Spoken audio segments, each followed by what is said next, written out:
Salam hər kəsə. Bugün istəyirəm sizinlə say və tell arasındakı kiçik bir fərqdən müzakirə eləyək. Bu ingiliscə ən çox edilən səhvlərdən biridir.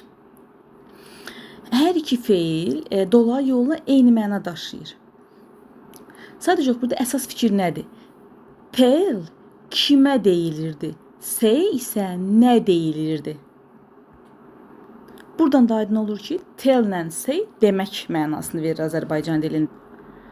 Gəlin indi tell-də olan nümunələrə baxaq və tell-in əsas qaydasına baxaq.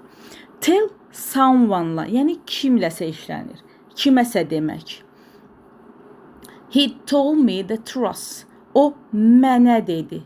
Mənə şəxs var. Tell your friend. Dostuna de. Yenə şəxs var. Tell-dən sonra birbaşa şəxs var. She told us everything. O bizə dedi. Birbaşa yenə feil birbaşa şəxslə işlənir. Yəni kimə dedi.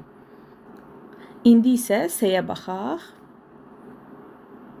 Say-də isə məsələ necədir? Say something. Nəsə demək. He said I'm tired. O dedi ki, nə dedi? Mən yorğunam dedi. She said that. O dedi ki, she was busy. O məşğul idi. O dedi, nə dedi? Hamısında nə sual veririk. Ona görə də say-dən sonra birbaşa şəxs gəlmir. Əgər şəxs işlətmək istəyəriksə, o zaman to ilə istifadə olunur. He said to me. O mənə dedi. Amma tell to olmurdu. Say to ilə işlənir.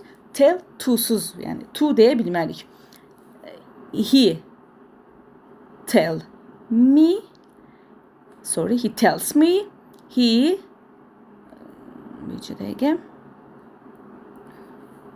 He says to me.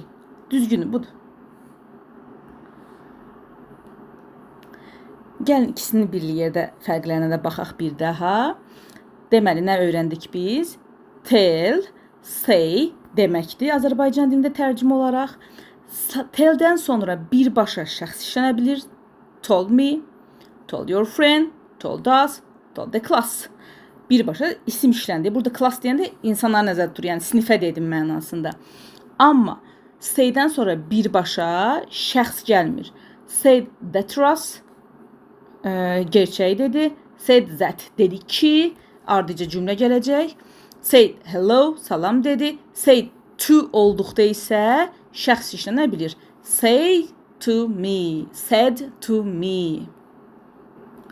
Bu qədər. Düşünürəm ki, faydalı oldu hər biriniz üçün. Qaydanı bir cümləyə sığdırmaq istəsək necə deyəcəyik? Qaydanı bir cümləyə sığdırmaq istədikdə isə belə də yadda saxlayırıq bir daha. Tell birbaşa isimlə, şəxslər işlənir. Say-dən sonra nəsə və yaxud to kimsə deyə bilərik. Belə videoların davamını istəyirsinizsə, zəhmət olmasa kanalı izləməyə davam edin.